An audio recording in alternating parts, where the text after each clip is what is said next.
সমকামী সম্পর্কের জেরে তরুণ খুন পান্ডুয়ায়। ঘটনা প্রসঙ্গে পুলিশ ও স্থানীয় সূত্রে জানা গেছে, এক তরুণকে সমকামী সম্পর্কের জেরে তার দুই বন্ধু খুন করেছে, এমনই অভিযোগে তাদের দুজনকে গ্রেপ্তার করা হয়েছে। এদিন মৃতদেহ রেললাইন থেকে উদ্ধার করার পর চুঁচুড়া ইমামবাড়া হাসপাতালে ময়নাতদন্তের জন্য পাঠানো হয়। অপরদিকে ওই ধৃত দুই যুবককে পান্ডুয়া থানার পুলিশ চুঁচুড়া আদালতে পাঠায় বলেও জানা গেছে। এসে দেখছি ওইভাবে পড়ে আছে উলঙ্গা অবস্থায়। হ্যাঁ। তো মাথার চুলটা পড়ে আছে একটা ওই মানে একটা সাইডে বর্তনের উপরে। হ্যাঁ, ওই অবস্থায় দেখলাম পুরো উলঙ্গ। এটা কি মার্ডার বলে মনে হয় নাকি? ওটা মার্ডারই মনে হচ্ছে। কারা করেছে কিছু জানতে পারলেন? সেটা আমি কি করে জানবো?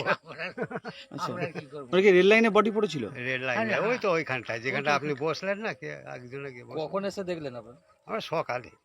আজকে সকালবেলাতেই? হ্যাঁ, কালকে সকালে, আজকে সকালে। কালকে সকালে, আর কালকেই তুলে নিয়ে চলে গেছে।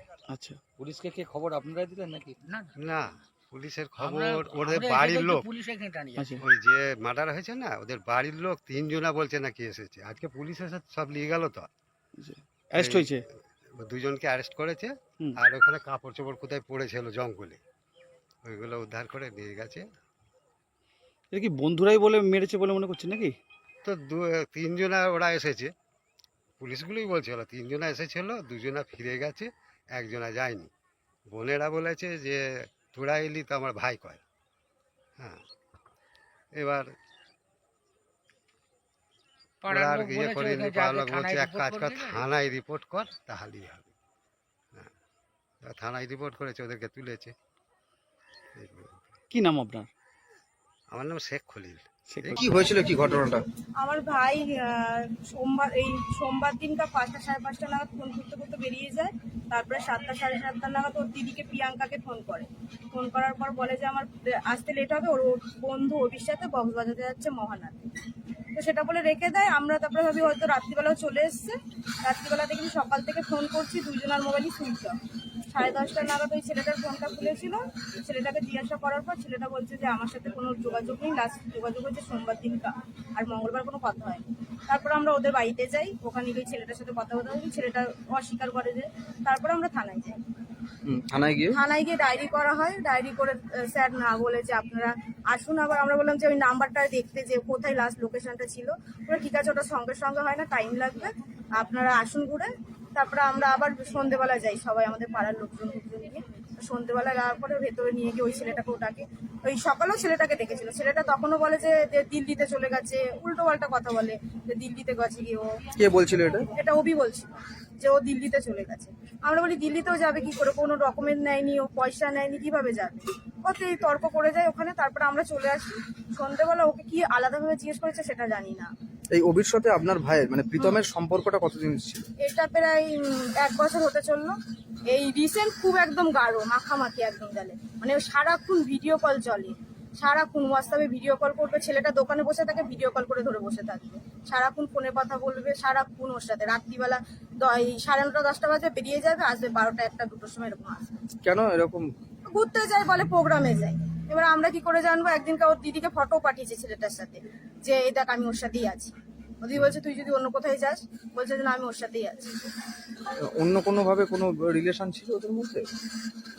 সেটা একটুখানি আমি ও একটুখানি ইয়ে টাইপের, আমার ভাই একটুখানি মেরি টাইপের, মানে ও একটুখানি ছেলেদের প্রতি বেশি একটুখানি ইয়ে ছিল, আকৃষ্ট ছিল। হ্যাঁ হ্যাঁ হ্যাঁ। তো সেই কারণে এবার ছেলেটাও ওরকম টাইপেরই মনে হয়। ওরও চুলগুলো বড় বড় ছিল, রিসেন্ট চুল কেটে দিয়েছে। ওরা বলে দুজনে মারাপিটও করতো, এটা আমার ভাই নিজেই আমাকে বলেছে। আমি আবার তারপর বলেছি না, তা মারাপিট করবি না। বলে যে আমাকে মারতে এলে আমি নোকে ইয়ে দিই, লাচিয়ে দিই। ছেলেটার দাগও দেখেছি আমরা, মানে ওই সেদিনকে আমরা গেছিলাম মঙ্গলবার দিনটা সকালে, তখন ছেলেটার দাগ দেখেছি। কি মনে হচ্ছে এটা? এটা মনে হচ্ছে ওই করেছে কিছু, ও আর ওর বন্ধু বান্ধবরা মিলে ওকে কিছু মেরেছে, তারপরে রেল লাইনে গিয়ে দিয়েছে। আমাদের মনে হয়, আমরা মনে হয় কি আমরা শিওর। কেন মারবে, কেন হঠাৎ মারবে? ওর রিসেন্ট মানে ওর প্রতি বিরক্ত হয়ে গেছে। মানে ও যেটা প্রীতম আমাদের বলেছে যে আমি পান্ডুয়ায় থাকি, ওটা পছন্দ করে না।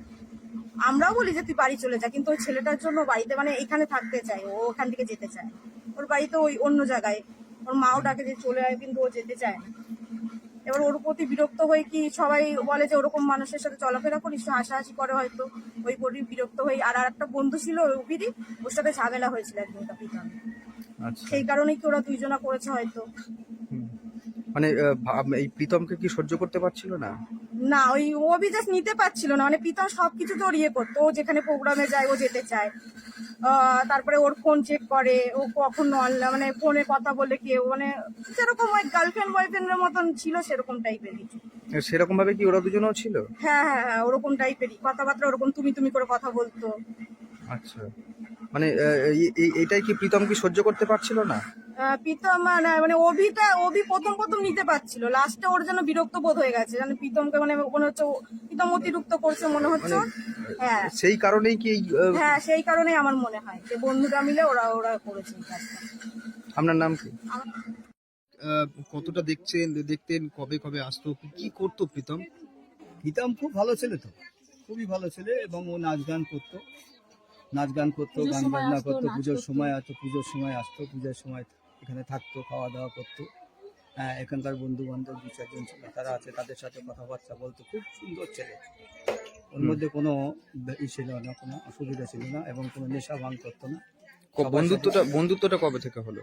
এর সাথে বন্ধুত্ব কবে থেকে হয়েছে তা তো আমি ঠিক অনুমান করতে পারবো না, তবু ওই বছর খানেক কি 1-2 বছর থেকে বন্ধুত্ব হয়েছে সম্ভবত। এই তারপর কি করতো? ও কি বাড়ি থেকে নিতে আসতো না অন্য কোথা থেকে? হ্যাঁ, বাড়ি থেকেও নিতে আসতো, অনেক সময় ফোন করে ওকে ডাকতো। এবার যখন ও আজ যেদিনকার যাচ্ছে সেদিনকার বলে গেছে আমি অমুকের সাথে যাচ্ছি, কবির সাথে আমি অমুকের জায়গায় যাচ্ছি, ঠিক আছে, মহানাদে যাচ্ছি, যেখানে গান বাজনা আছে সেখানে যাচ্ছি, ঠিক আছে। এইবার যখন 7টার সময় ও ফোন করলো, লাস্ট 7টার সময় ফোন করে বলছে দিদি আমার যেতে একটু দেরি হবে, আমি এখানে আছি। তারপর থেকে আর ওর কোনো ফোনে যোগাযোগ করা গেল না, তার থেকেই ফোনটা অফ হয়ে গেল। কি মনে হচ্ছে এই যে প্রীতমের এই ঘটনাটা, কি মনে হচ্ছে আপনাদের, কি মনে হচ্ছে? ও তো কিডন্যাপ করে গিয়ে, ও ফোন করে ডেকে নিয়ে হয়তো কিডন্যাপ করে গিয়ে ওকে মার্ডার করে দিয়েছে।